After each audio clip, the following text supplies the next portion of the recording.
আমাদের প্রত্যেকটা মানুষের জীবন বড়ই অদ্ভুত। ভগবান হয়তো এইভাবেই আমাদেরকে সৃষ্টি করেছেন এবং এইভাবেই কিন্তু আমাদেরকে এগিয়ে চলতে হবে। প্রত্যেকের জীবনের থেকে কত আলাদা, তাই না? এই যে দেখো, মানুষ ভেদে আমাদের প্রত্যেকের লাইফস্টাইল কত আলাদা। এইভাবেই কিন্তু আমরা চলছি, এইভাবেই আমাদেরকে চলতে হবে জীবনে, এবং জীবনের শেষ দিন অবধি এইভাবেই কিন্তু আমাদের চলে যাবে। আর জীবনের সময়সীমা কিন্তু খুবই স্বল্প, তাই এই অল্প সময়ের মধ্যেই আমাদের জীবনের সব স্বপ্ন পূরণ করতে হবে। স্বপ্ন সব পূরণ হয় কিনা জানি না, কিন্তু যে আমাদের ইচ্ছেগুলো রয়েছে, যে চাওয়াগুলো রয়েছে, সেই চাওয়াগুলোকে কিন্তু ফুলফিল করাই যায়। আমাদের প্রত্যেকটা মানুষের জীবনে চাওয়া পাওয়া তো থেকেই থাকে। আর যেমন কিছু মানুষের ডিম্যান্ড থাকে অনেক বেশি, আবার কিছু মানুষের ডিম্যান্ড থাকে একদম কম, আর সেই মানুষগুলো কিন্তু অল্পতেই খুশি। তাই আমারও মনে হয় জীবনের এই স্বল্প সময়ে আমরা যেন একটু আনন্দ করে কাটাতে পারি, যেন প্রত্যেকটা মুহূর্ত, প্রত্যেকটা সময় আমরা খুব ভালোভাবে এনজয় করতে পারি, যাতে আমাদের কোনো সময় গিয়ে আফসোস না হয় যে এই জিনিসটা তো আমরা করিনি, এই জিনিসটা তো আমরা করতে পারিনি।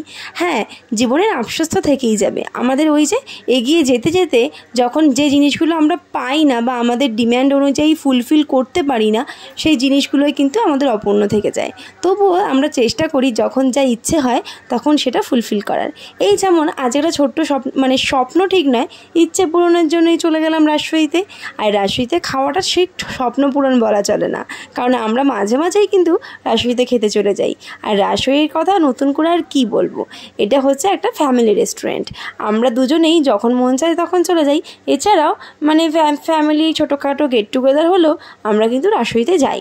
আর রাজশাহীর সবথেকে একটা ফেমাস ডিশ আমার পছন্দের, সেটা হলো চিকেন ড্রামস্টিক। আর এইটা আমার ভীষণ পছন্দের, আর সেই জন্যই কিন্তু হুট করে চলে গিয়েছিলাম একদিন ড্রামস্টিক খেতে, যেটা কিন্তু একদমই প্ল্যান মাফিক নয়, এবং প্ল্যান করে আমরা কোনোদিন কোথাও যেতেই পারি না।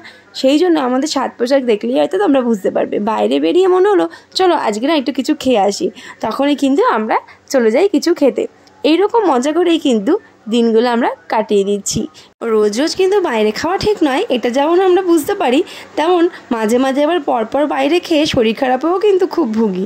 প্রত্যেকটা মানুষ আমাদেরকে বলে, যারা চেনে তারা আমাদেরকে বলে তোমরা তো বাইরে খাও কেন?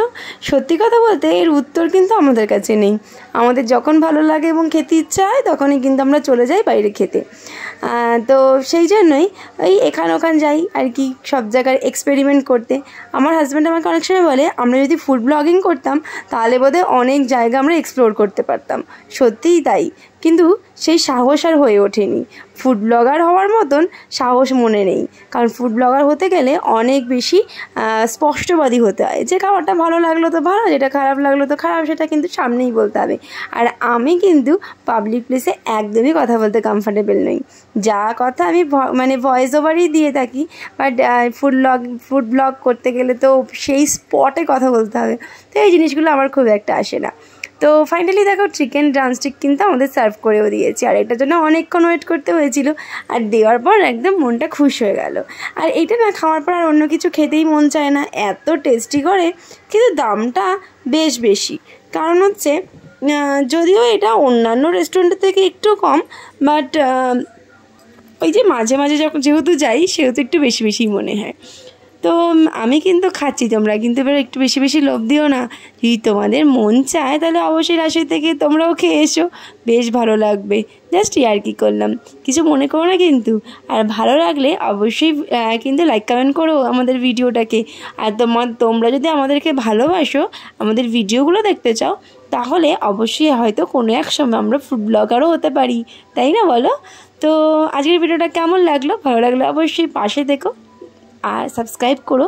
আর এখানে দিয়েছিল রাজশাহীর আমাদের একটা রিভিউ আর কি, কি বলে এটাকে, রিভিউ ফর্ম। তো সেখানে আমাদের কেমন লাগলো, কি বিষয়, সব কিছু এখানে টিক করতে হবে। তো সেই ফর্মগুলোই জাস্ট ফিল আপ করে নিচ্ছিলাম। আর এখানে দেখো সব অপশান দেওয়া আছে, তোমার যদি ভালো না লাগে তুমি লিখতেই পারো, সেই ইয়েগুলো দিতেই পারো, সেখানে তুমি টিক দিতে পারো। আর এখন না সব জায়গায় দেখেছি রীতিমতো জোর করেই ফিডব্যাক নিয়ে নেয়। আর আমি কয়েকদিন আগে গাড়ি সার্ভিসিং করাতে গেছিলাম, সেই গাড়ি সার্ভিসিং করিয়ে আসার পরেও রীতিমতো আমার মাথা খারাপ করে দিচ্ছে, রিভিউ দিন, ফিডব্যাক ফর্ম পাঠাচ্ছে। কিন্তু আমি এটা বুঝতে পারি না, যদি আমার ফিডব্যাক ভালো লাগে সার্ভিস, তাহলে আমি তো নিজে নিজের ইচ্ছায় ফিডব্যাক দেবো, কিন্তু তার জন্য আবার রিভিউ দিতে হয় এইভাবে। তো আমার কখনোই সেটা ভালো লাগে না। এবার আমি কোনো ক্লায়েন্টকে কখনোই রিভিউ দেওয়ার জন্য জোর করি না। আমার যেসব ক্লায়েন্টরা নিজেরা আমার কাজকে পছন্দ করে, ভালোবাসে, তারা নিজেরাই আমাকে রিভিউ দেয় এবং এটাই আমার কাছে অনেক বড় পাওয়া। বাট এই কোম্পানিগুলো জানি না এরা কেন এত জোর জবরদস্তি করে, বুঝতে পারি না। তো যাই হোক, এখানে সব ফর্ম টর্ম ফিল আপ করা হয়ে গেল। এবার ওদেরকে এটা দিয়ে দেবো। ওরাই বলে দিয়েছিল কী কী লিখতে হবে, মানে ওরা বলেও দেবে যে এই জিনিসগুলোই আপনি করবেন, এই জিনিসগুলো করবেন না, মানে এভরিথিং ওরাই বলে দেবে। তো যাই হোক, এখানে কিন্তু হয়ে গেছে সব কমপ্লিট, খাওয়া দাওয়া কমপ্লিট। এইবার হচ্ছে মিছরি আর এই যে মৌরি থাকে, এই জিনিসটা নেওয়ার পালা। আমি মৌরিটা একদমই খাই না, তাই 2-1টা মিছরি বেছে নিয়ে এসেছি, আস্তে আস্তে খাবো।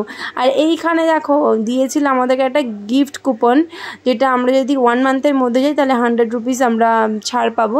বাট 1 মান্থের মধ্যে রাজশাহীতে আর যাওয়া হবে বলে মনে হয় না, কারণ সবসময় এই দিকটা আমরা যাই না, মাঝে মাঝে ইচ্ছে হলে এক্সপ্রেস ধাবায় চলে যাই। এখন তো খাবারের দোকানের অভাব নেই শ্রীরামপুরে, আর যাই হোক খাবারের দোকানের অভাব পড়ে না, তুমি যা খেতে চাইবে সবই হয়তো এখানে পেয়ে যাবে। এখন অবধি মিত্র ক্যাফে আর কফি হাউসেই আমরা মানে গিয়ে উঠতে পারিনি, আদারওয়াইজ সব জায়গায় মোটামুটি খাওয়া কিন্তু হয়েই গেছে। সো অনেকক্ষণ অনেক বকবক করার পর এবার মনে হলো চলো ভিডিওটা এন্ড করা যাক। চলো এবার আমরা খাওয়া দাওয়া কমপ্লিট শেষে এবার বাড়ি যাব, বাড়িতে যেতেই হবে। আর আমরা ততক্ষণে বাড়ি যাই, আর তোমরা কিন্তু সাবস্ক্রাইব করে দিও চ্যানেলটাকে, এটা